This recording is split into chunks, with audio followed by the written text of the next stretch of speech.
En 2014, dans sa déclaration de politique communautaire, le gouvernement de la Fédération Wallonie-Bruxelles annonce un pacte pour un enseignement d'excellence.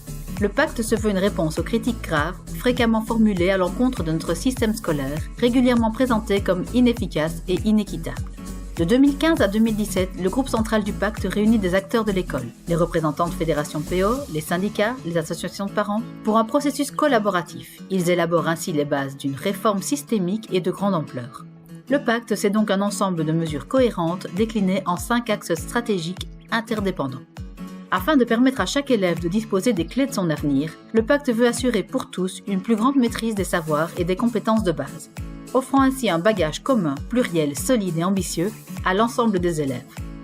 Le pacte vise également l'égalité sociale face à l'école et prévoit des moyens de lutte contre l'échec et le décrochage. Un cheval de bataille est une orientation choisie et réfléchie. Cette approche orientante est basée sur une connaissance des formations possibles, bien sûr, mais également sur une réelle connaissance de soi. Globalement, le pacte ambitionne de renforcer la qualité de l'enseignement pour tous les élèves.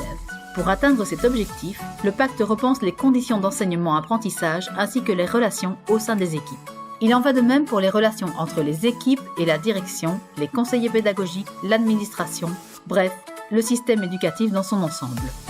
La pierre angulaire de la réforme consiste en la réorganisation des études par la mise en place d'un tronc commun polytechnique et pluridisciplinaire, de la première maternelle à la fin de la 3e année secondaire.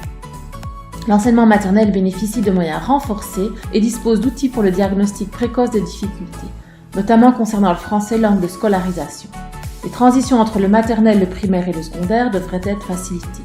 La première étape de certification arrive au bout de la 6e primaire avec le CEB, la seconde est le CTC, certificat du tronc commun, au bout de la 3e secondaire. 2 possibilités s'offrent alors à l'élève. Il peut choisir une filière de transition qui le mène vers l'enseignement supérieur et la poursuite d'études. Il peut également choisir une filière qualifiante qui le mène à un métier. L'objectif est bien ici de développer une filière qualifiante d'excellence, réellement choisie et non subie ou imposée aux élèves. Les élèves qui achèvent la filière qualifiante auront la possibilité de rejoindre l'enseignement supérieur, moyennant la passation d'une épreuve complémentaire ou éventuellement une 7e année. Par ailleurs, l'insertion socio-professionnelle est travaillée par la certification par unité d'apprentissage. Quant au pilotage de l'enseignement qualifiant, il devrait être renforcé par la mise en place d'un observatoire de l'enseignement qualifiant des métiers et des technologies. L'approche orientante du tronc commun polytechnique et pluridisciplinaire renforcé se fera au travers de 8 domaines d'apprentissage.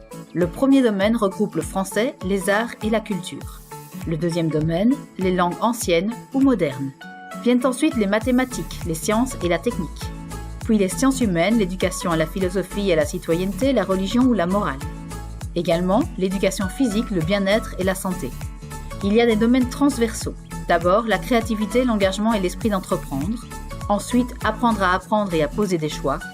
Enfin, apprendre à s'orienter.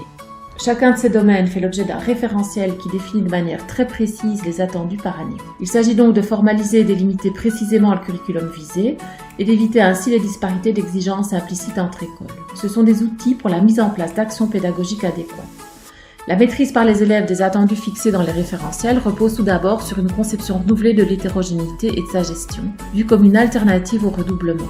Dans une classe, chacun peut avancer à son rythme dans chaque matière. Les élèves d'une même classe peuvent être encadrés, séparés et regroupés différemment. Les outils de gestion sont notamment la différenciation, mais également le dispositif RCD, remédiation, consolidation et dépassement. Ceci est évidemment lié à un changement fondamental de posture face à l'évaluation. L'évaluation formative doit être prédominante, tant dans sa fonction diagnostique que régulatrice. Elle est en effet incontournable pour cibler les besoins en remédiation, les possibles en dépassement et pour effectivement mettre au point rapidement des réponses didactiques ou pédagogiques les plus appropriées pour assurer les progrès des élèves. Ceci clôture un premier tableau des mesures visibles du pacte. Nous vous invitons à découvrir dans la capsule 2 la face cachée de l'iceberg, la gouvernance et les rouages du système éducatif dans son ensemble.